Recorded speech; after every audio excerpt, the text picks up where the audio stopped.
தமிழகம் நாளை சந்திக்கும் சட்டசபை தேர்தலில் வெற்றி இழுபறி என பல்வேறு கருத்து கணிப்புகள் வாயிலாக தெரியவந்துள்ளது.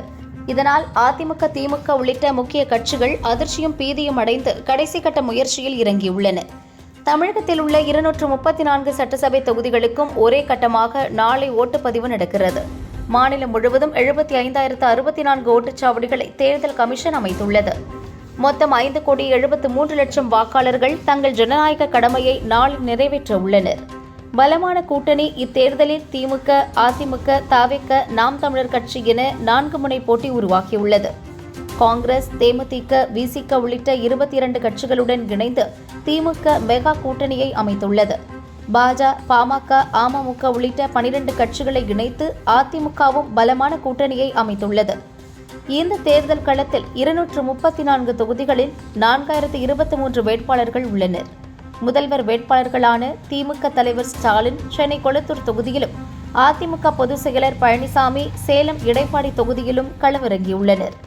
புதிய வரவான தவிக தலைவர் விஜய் திருச்சி கிழக்கு மற்றும் பெரம்பூர் தொகுதிகளில் போட்டியிடுகிறார். நாம் தமிழர் கட்சி தலைமை ஒருங்கிணைப்பாளரான சீமான் காரைக்குடி தொகுதியில் களம் காண்கிறார். அதிகபட்சமாக அதிமுக 166 தொகுதிகளிலும், திமுக நேரடியாக 164 தொகுதிகளிலும் போட்டியிடுகின்றன. மீதமுள்ள தொகுதிகளை தங்கள் கூட்டணி கட்சிகளுக்கு இருதரப்பும் ஒதுக்கி கொடுத்துள்ளன.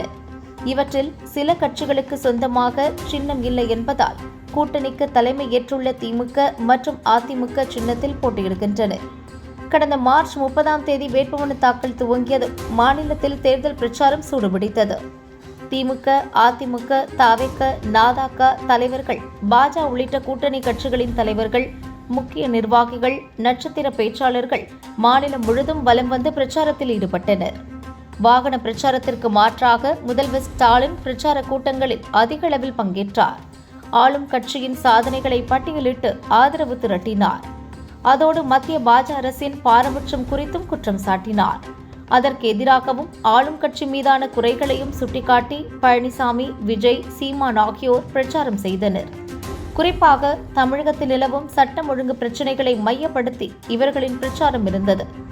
கடந்த 1 மாதமாக களை கட்டிய பிரச்சாரம் நேற்று மாலை 6 மணியுடன் நிறைவு பெற்றது. முதல்வர் ஸ்டாலின் கொளத்தூரிலும், பழனிசாமி சேலத்திலும் பிரச்சாரத்தை நிறைவு செய்தனர். சென்னையில் சாலை மார்க்கமாக வலம் வந்து ஆதரவு திரட்டிய விஜய் நந்தனம் OMCA மைதானத்தில் நடந்த கூட்டத்தில் பிரச்சாரத்தை நிறைவு செய்தார். காரைக்குடியில் சீமான் தன் பிரச்சாரத்தை முடித்தார். தேர்தல் பிரச்சாரம் முடிந்ததைத் தொடர்ந்து பணப்பட்டுவாடா உள்ளிட்ட வாக்காளர்கள் கவனிப்பு நடவடிக்கைகள் துவங்கியுள்ளன. அவற்றை தடுக்க தேர்தல் கமிஷன் கண்காணிப்பை தீவிரப்படுத்தியுள்ளது. இது தொடர்பாக மாவட்ட தேர்தல் நடத்தும் அலுவலர்கள், பார்வையாளர்கள், செலவின பார்வையாளர்கள் உள்ளிட்டோருக்கு பல்வேறு உத்தரவுகளை தமிழக தலைமை தேர்தல் அதிகாரி அர்ச்சனா பட்நாயக் பிறப்பித்துள்ளார். இதற்கிடையே ஆட்சியை பிடிப்பதற்கான கடைசி கட்ட முயற்சிகளில் பிரதான கட்சிகள் இறங்கியுள்ளன. வாக்காளர்களுக்கு இறுதிக்கட்ட கவனிப்புகள் பல தொகுதிகளில் களை கட்டியுள்ளன. கடந்த 1 மாதமாக நடந்த பிரச்சாரம் மற்றும் மக்கள் மனநிலையை அடிப்படையாக வைத்து நடத்தப்பட்ட கருத்து கணிப்பு முடிவுகளை பல்வேறு நிறுவனங்கள் வெளியிட்டுள்ளன. அதன்படி இந்த தேர்தல் முடிவுகள் எந்த ஒரு தரப்புக்கும் அமோக ஆதரவை தரும் விதமாக இருக்காது என்பது தெரியவந்துள்ளது. வெற்றி இழுபறி என்பது உறுதியாகியுள்ளது. இது 1 மாதமாக களத்தை சுற்றி வந்து மக்களை சந்தித்த பெரிய கட்சிகளுக்கு பீதியை ஏற்படுத்தியுள்ளது.